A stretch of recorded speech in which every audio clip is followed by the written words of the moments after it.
Hello दोस्तों, आप सभी का स्वागत है आप सबका अपने यूट्यूब चैनल एजुकेशन जंप पे। आज है 12 अगस्त और 12 अगस्त से रिलेटेड जो भी इंपॉर्टेंट करंट अफेयर का क्वेश्चंस बनते हैं, सारे क्वेश्चंस को इस वीडियो में शामिल किया है। और इस क्वेश्चन से रिलेटेड जो भी एक्स्ट्रा फैक्ट बनेंगे साथ में उसको भी कवर करूंगा।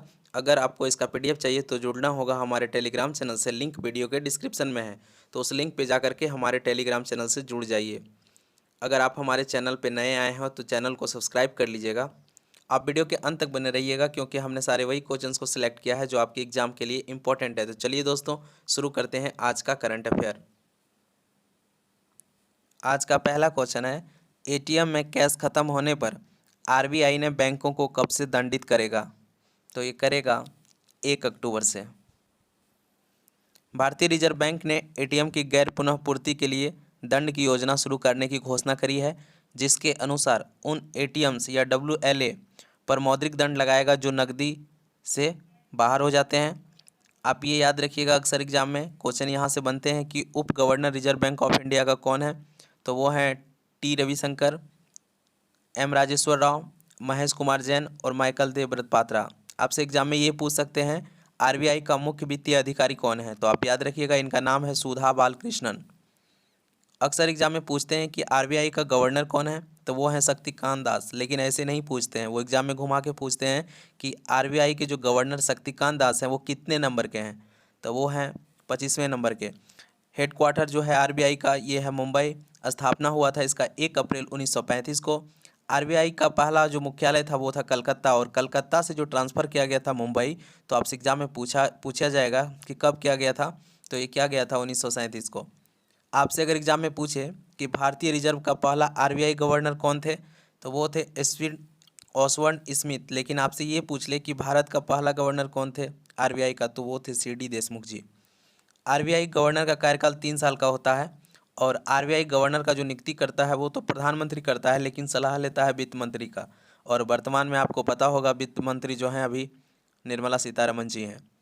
तो आप इसको ध्यान में रखिएगा क्योंकि आरबीआई से जो भी क्वेश्चन बनेंगे आपसे आपको पूछा जाएगा, तो यहाँ से आपको क्वेश्चन देखने को मिल जाएंगे। आज का दूसरा क्वेश्चन है कि यूनिसेफ इंडिया और किसने बच्चों के लिए एक सुरक्षित ऑनलाइन दुनिया बनाने में सहयोग किया है? तो ये किया है फेसबुक ने। यूनिसेफ इंडिया और फेसबुक ने ऑनलाइन सुरक्षा पर विशेष ध्यान देने के साथ बच्चों के खिलाफ हिंसा को समाप्त करने के लिए 1 साल की संयुक्त पहल शुरू की है। साझेदारी ऑनलाइन और ऑफलाइन बच्चों के लिए सुरक्षित वातावरण बनाने का प्रयास करती है। आपसे एग्जाम में पूछे जाएंगे यूनिसेफ का मुख्यालय, तो ये है न्यूयॉर्क, संयुक्त राज्य अमेरिका में। यूनिसेफ के जो कार्यकारी निदेशक हैं वो हैं हेनरी टाइज फोरे। और यूनिसेफ की स्थापना अक्सर पूछते हैं, तो आप डेट के साथ याद रखिएगा 11 दिसंबर 1946। अभी जो एनटीपीसी का एग्ज़ाम चल रहे थे उसमें यहाँ से क्वेश्चन पूछ रहे थे। फेसबुक की स्थापना याद रखिएगा 2004 में हुआ था, फरवरी 2004। और फेसबुक के जो सीईओ हैं वो है मार्क जुकरबर्ग। और फेसबुक का मुख्यालय जो है कैलिफोर्निया, संयुक्त राज्य अमेरिका में है। तो आप इसको ध्यान में रखिएगा, ये अक्सर एग्जाम में यहाँ से क्वेश्चन बनते हैं। आज का तीसरा क्वेश्चन है कि बैंकिंग धोखाधड़ी जागरूकता अभियान के लिए आरबीआई ने किसको नियुक्त किया है? तो ये किया है नीरज चोपड़ा को।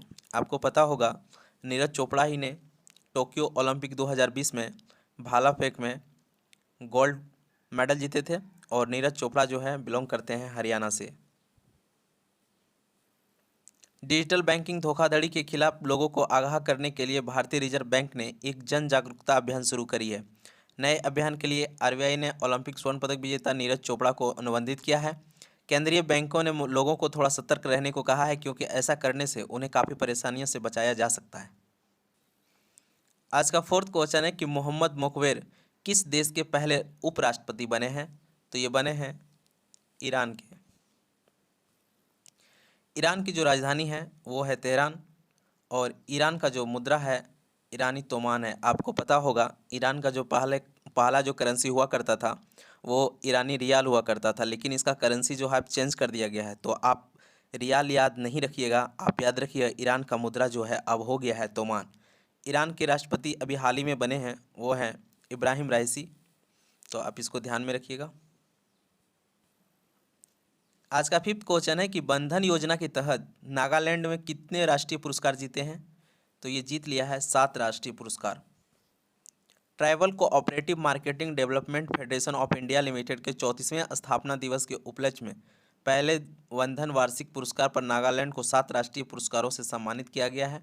आप याद रखिएगा, नागालैंड का जो राजधानी है कोहिमा है और नागालैंड का जो मुख्यमंत्री है वो है नेफ्यूरियो और यहाँ का जो राज्यपाल है वो है RN रवि।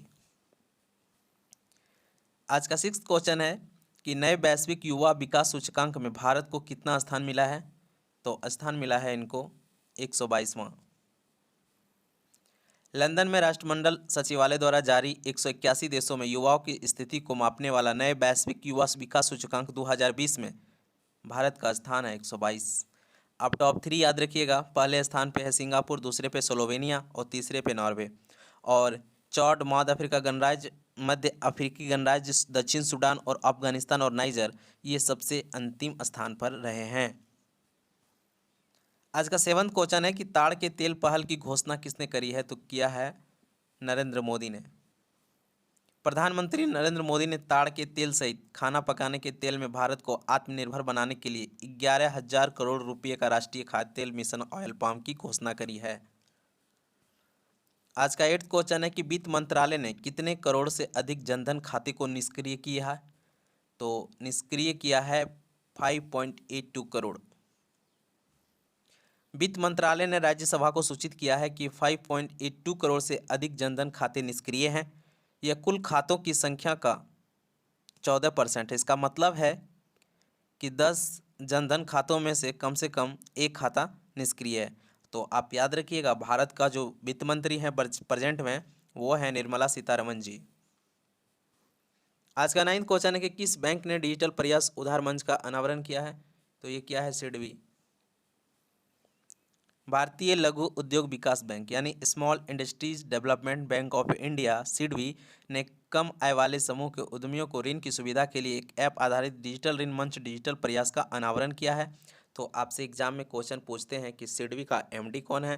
तो वो हैं S रमन जी। और सिडबी का स्थापना अक्सर एग्जाम में पूछते हैं, तो डेट के साथ याद रखिएगा 2 अप्रैल 1990। और सिडबी का मुख्यालय लखनऊ उत्तर प्रदेश में। तो आप इसको जरूर ध्यान में रखिएगा, यहाँ से क्वेश्चन बनते हैं।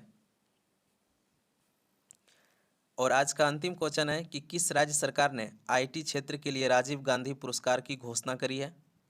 तो ये करी है महाराष्ट्र सरकार ने। तो चलिए दोस्तों, आज का करंट अफेयर को यहीं पर समाप्त करते हैं। अगर आपको हमारा वीडियो पसंद आते हैं तो वीडियो को लाइक कर दीजिएगा और अभी तक हमारे चैनल को सब्सक्राइब नहीं किए हैं तो चैनल को सब्सक्राइब कर लीजिएगा और अपने दोस्तों के साथ भी शेयर कर दीजिएगा। वीडियो के अंत तक बने रहने के लिए थैंक यू सो मच।